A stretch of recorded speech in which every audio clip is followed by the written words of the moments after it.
বিপদেই মেলে বন্ধুর আসল পরিচয়। এবার সেই বিপদেই টাইগার ক্রিকেটারদের পাশে এসে দাঁড়ালেন বাবর আজম, শাহিন শাহ আফ্রিদিরা। লিটন মুস্তাফিজদের যখন বিশ্বকাপে খেলার সুযোগ কেড়ে নিয়েছে আইসিসি, তখন টাইগারদের পাশে দাঁড়ানোর আশ্বাস দিয়েছে পিসিবি।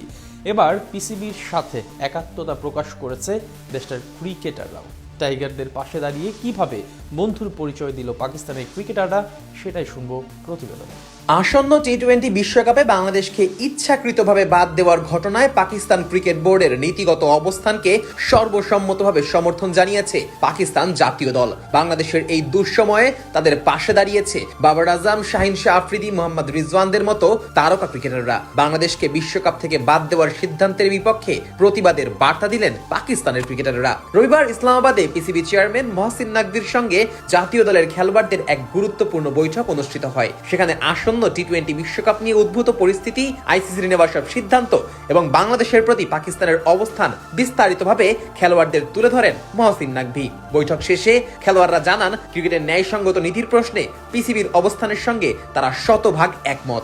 ভারত ও শ্রীলঙ্কায় যৌথ আয়োজনে অনুষ্ঠিত 2026 টি-20 বিশ্বকাপে নিরাপত্তাজনিত উদ্বেগের কথা উল্লেখ করে ভারতে যেতে অস্বীকৃতি জানায় বাংলাদেশ। খেলোয়াড়দের নিরাপত্তা ও মানসিক স্বাচ্ছন্দ্যের বিষয়কে মাথায় রেখেই এমন সিদ্ধান্ত নিতে এক প্রকার বাধ্য হয় বাংলাদেশ ক্রিকেট বোর্ড। এর জেরে বাংলাদেশকে বাদ দিয়ে স্কটল্যান্ডকে টুর্নামেন্টে অন্তর্ভুক্ত করে আইসিসি। অফিসিয়াল এক বিবৃতিতে তারা জানায়, বাংলাদেশের ভারতে খেলার ব্যাপারে কোনো বিশ্বাসযোগ্য বা যাচাইযোগ্য নিরাপত্তা হুমকি তারা খুঁজে পায়নি। আইসিসির নেওয়া এই এক সিদ্ধান্ত ঘিরেই এরপর শুরু হয় একের পর এক বিতর্ক। ক্রিকেট বিশ্বে প্রশ্ন উঠতে থাকে, নিরাপত্তা ও সার্বভৌম সিদ্ধান্তের প্রশ্নে কোন দেশের বোর্ডের মতামত এত সহজে উপেক্ষা করা যায় কিনা। পিসিবি চেয়ারম্যান মহসিন নাকভি তো আইসিসির এই সিদ্ধান্তকে সরাসরি দ্বৈত নীতি বলে আখ্যা দেন। তিনি বলেন, ক্রিকেট কোনো রাজনৈতিক হাতিয়ার হতে পারে না। একটি বোর্ড যখন খেলোয়াড়দের নিরাপত্তা নিয়ে উদ্বেগ প্রকাশ করে, তখন সেটিকে গুরুত্ব দেওয়া উচিত। আইসিসির এই সিদ্ধান্ত ক্রিকেটের মূল নীতির পরিপন্থী। এদিকে পিসিবির সাথে এই বৈঠকে জাতীয় দলের তারকা সব ক্রিকেটারের পাশাপাশি প্রধান কোচ মাইক হ্যাসন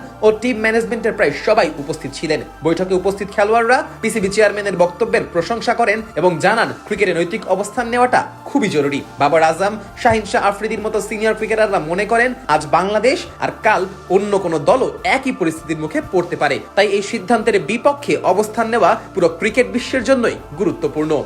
যদিও শেষ পর্যন্ত পাকিস্তান বিশ্বকাপে অংশগ্রহণ করবে কিনা তা নির্ভর করবে দেশটির বর্তমান সরকারের উপর। সোমবার দেশটির প্রধানমন্ত্রীর সাথে বৈঠক করার কথা রয়েছে পিসিবি প্রধানের। সেখান থেকেই আসতে পারে চূড়ান্ত সিদ্ধান্ত। তবে তার আগে বাবর শাহিনদের সাথে আলাপ করে নিজেদের অবস্থানটা প্রকাশ করেছে পিসিবি। পাকিস্তানের ক্রিকেটাররাও সেই অবস্থানের প্রতি সম্মান জানিয়েছে। সব মিলিয়ে বাংলাদেশের পাশে দাঁড়িয়ে পাকিস্তান ক্রিকেট স্পষ্ট বার্তা দিল, ক্রিকেটে এখন আর কেউ অন্যায়ের প্রতিবাদ করতে পিছপা হবে না। আর এমন পরিস্থিতিতে বাবর আজম, শাহিন শাহ আফ্রিদিদের এই অবস্থান ঘুরিয়ে দিতে পারে বিশ্বকাপের মোড়। তবে শেষ পর্যন্ত পাকিস্তান ক্রিকেট বোর্ড কি সিদ্ধান্ত নেয়, সেটাই এখন দেখার বিষয়।